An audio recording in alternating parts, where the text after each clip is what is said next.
Welcome everybody, and thanks for joining me. I'm Steven. This is Northwest Small Batch Brewing, and as you can see, something's gonna happen here. I'm super excited. A little bit of an experiment with apple cider, and we'll see how it goes, I guess in a month, but for you, it should be a quick journey. So let's roll the intro, and I'll explain what's happening.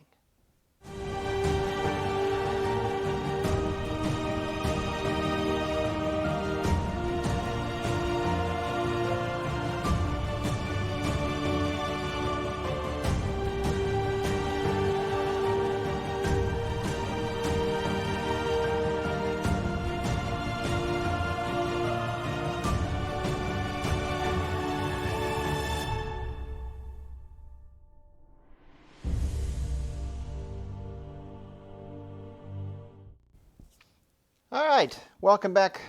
So, first things, in case you're wondering, this is my vanilla ale that I have on tap, and I will put a link to the full brew video, actually two-part video, probably up in that corner. Anyway, it actually has aged pretty well. And started off, I wasn't so sure about it, but it's gotten better over time. So I don't want this video to be too long, but I have tried lots of different kinds of fermenters over the years, and I decided, what the hey, I'm finally going to get this one fermenter that I wanted to try.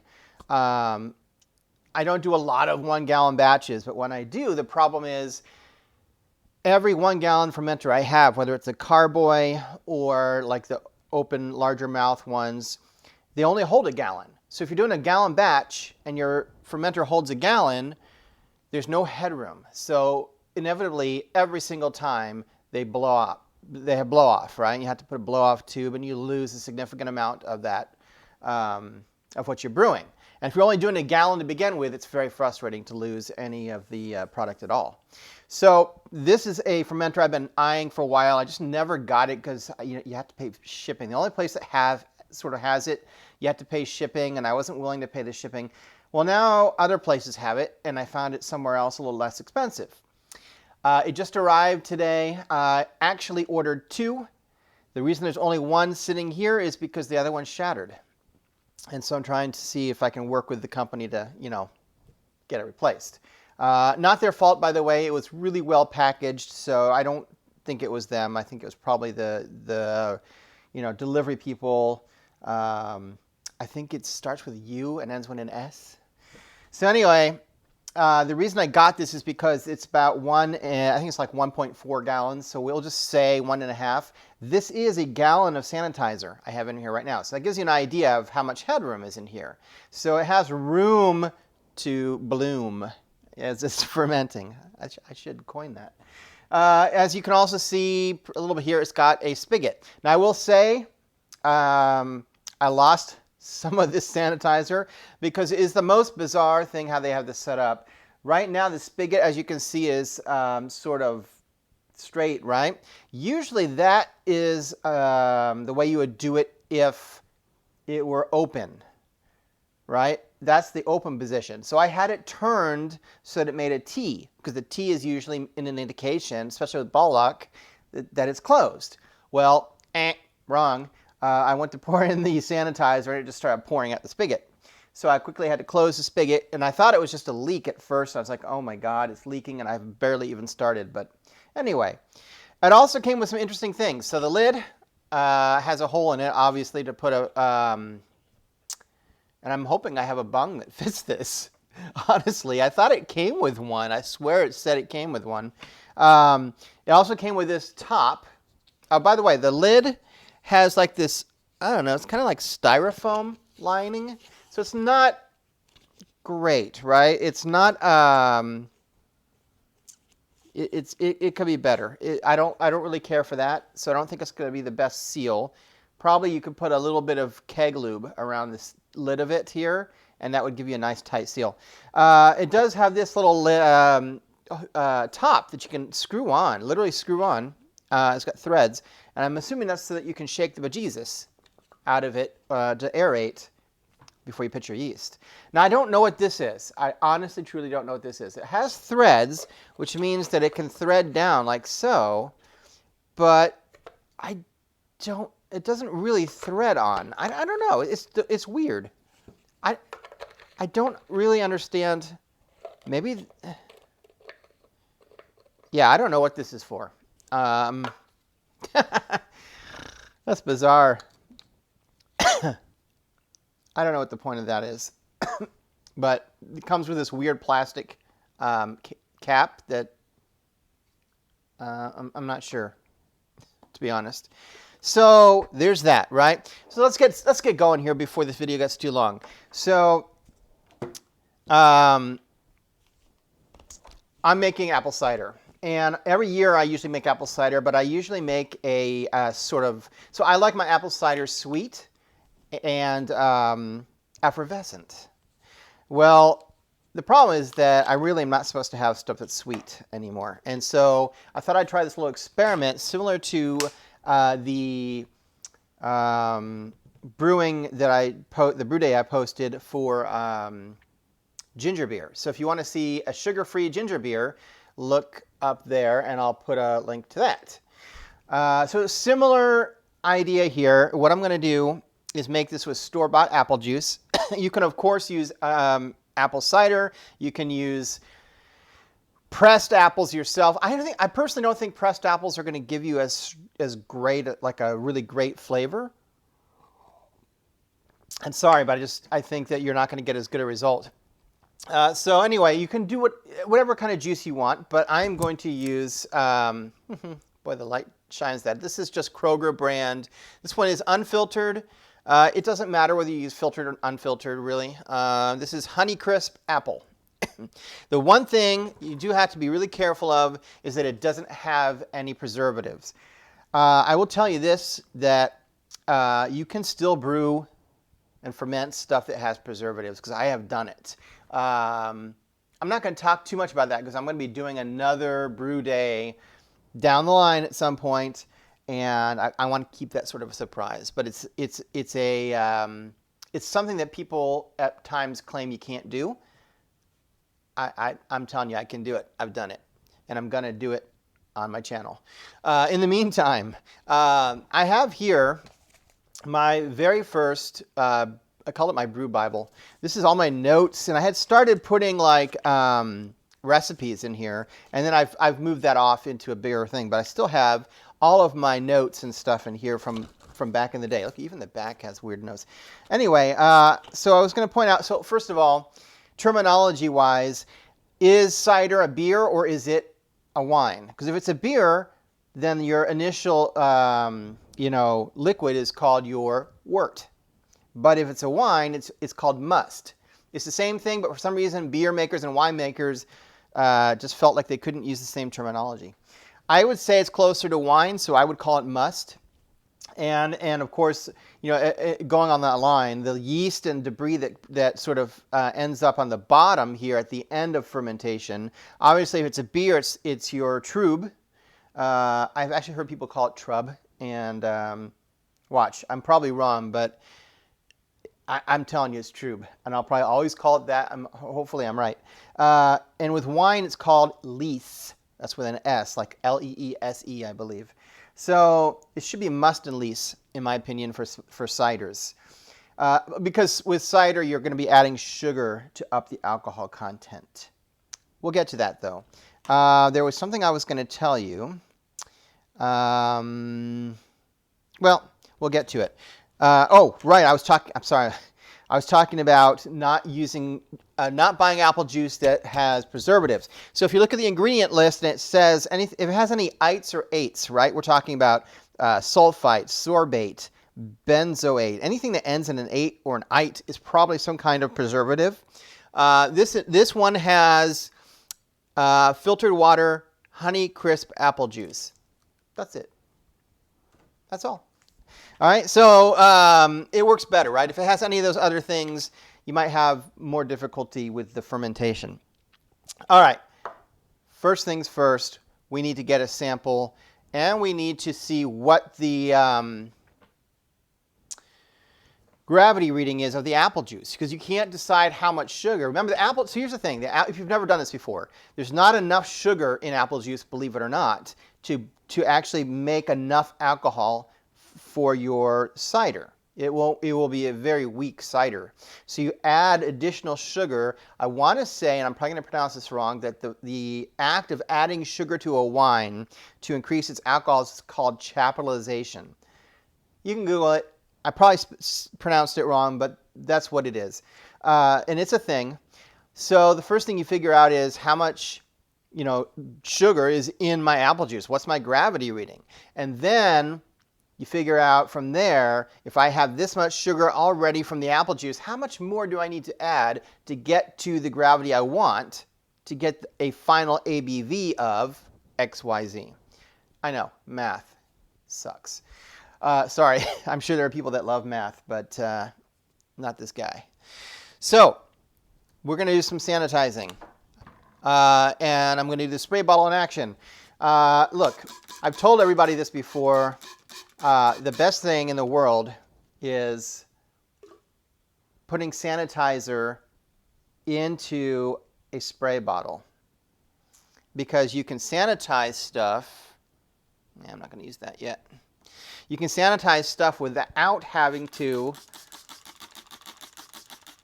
actually I can just, I'm not going to stick that in there. I'm going to stick it in here.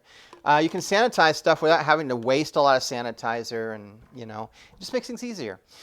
Okay, so first things first, we need to get a reading. And I should have grabbed a pen and something to write this down, so I'm going to probably have to go do that.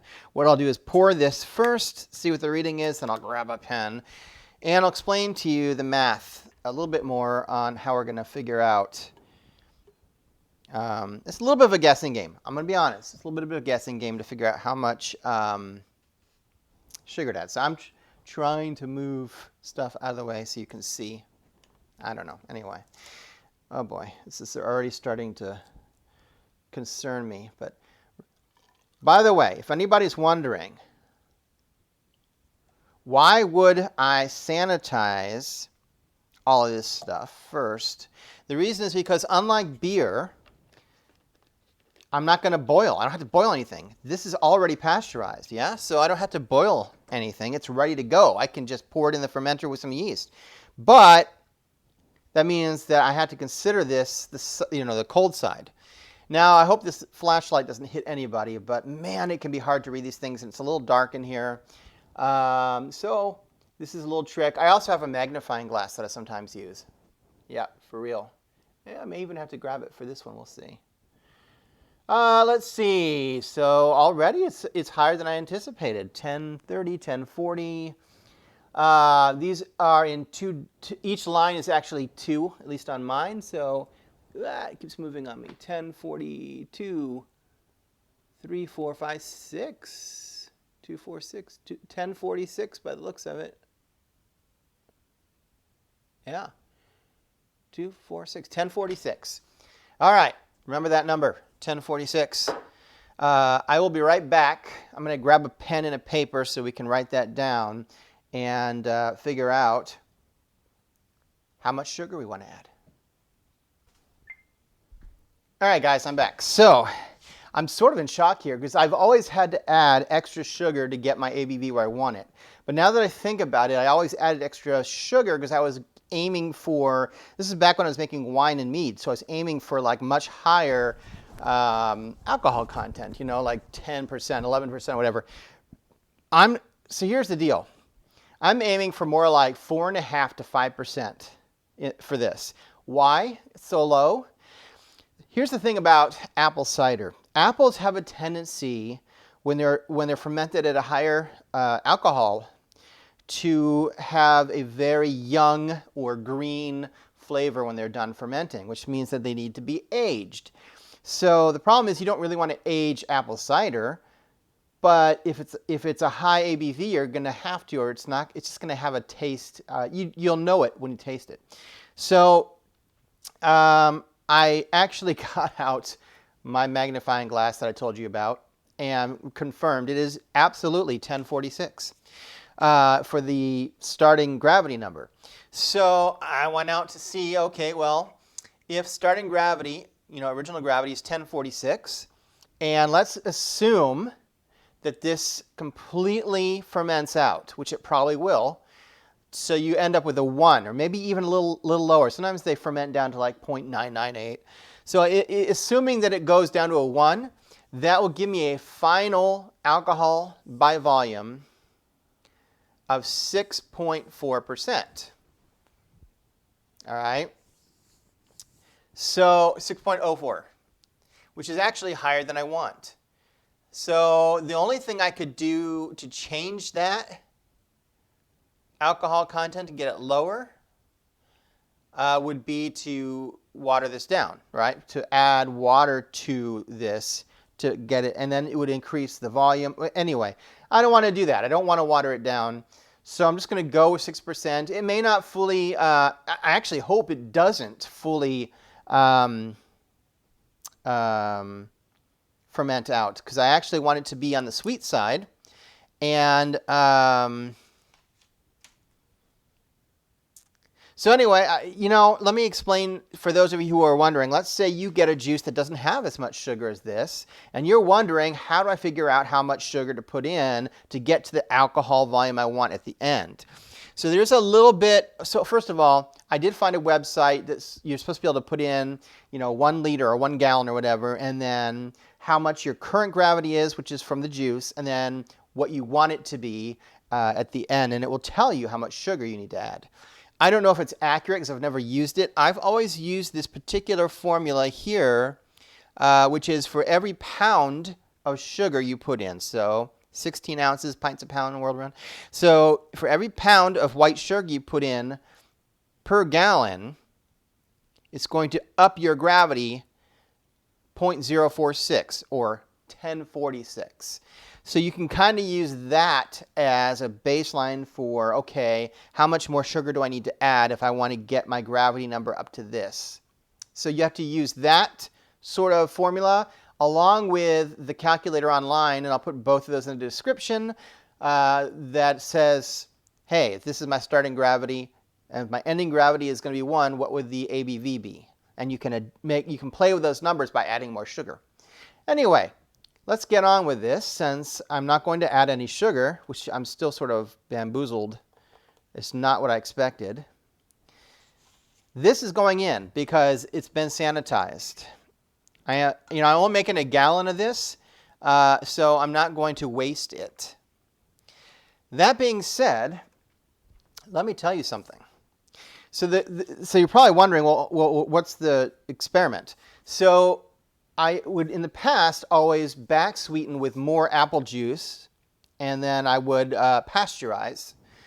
Pasteurizing is such a pain. I'm not going to go into it here. The video will be too long, but it just involves a lot of exploding bottles in most likelihood. And so I don't like doing it. And what I want to be able to do is make a gallon of apple cider and not have to. So I got a special yeast, which I'll show it to you here. It's called Safale Cider AS2. Now they make, gosh, the light just reflects off of it, but they make a bunch of different varieties, this Safale cider yeast, depending on what you want your cider to end up with. They have one that's a dry, that makes your cider come out dry. They have one that comes out more fruity, and in this case, it's supposed to end up sweeter. So the first thing I want to see is, how does it taste when it's done fermenting? Is it sweet or not? And if it's not, and then the other thing is, does it still have any kind of flavor of apple, right? Because I want it to still taste like apple. If neither of those things are true, then we've got a problem.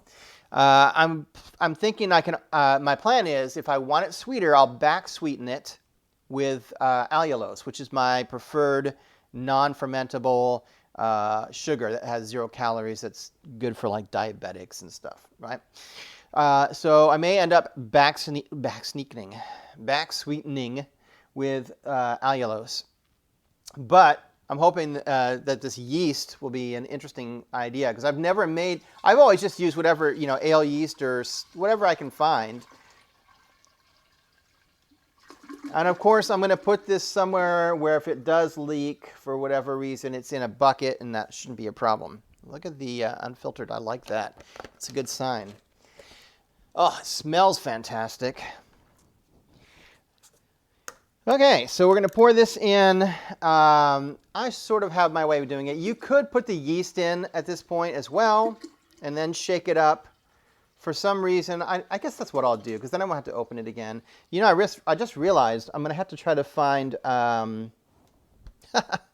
have to find if I hope I have a bung. I guess I should have checked that out first. So that's a gallon, by the way, so you can see, you know, it's plenty of headspace.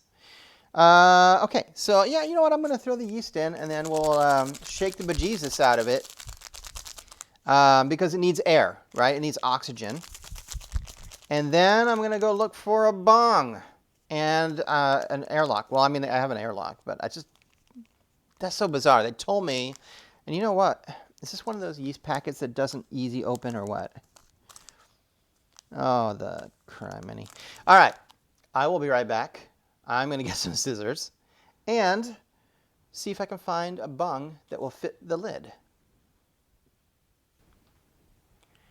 Hey guys, thanks for making it through part 1. I am sorry. I really wanted to make this all one video, but it just got too long on me and I had to divide it up into 2 separate videos. So, thanks for making it this far. Hit the link up above. I'll put a link for part 2, and you can continue watching at your leisure. Cheers, guys.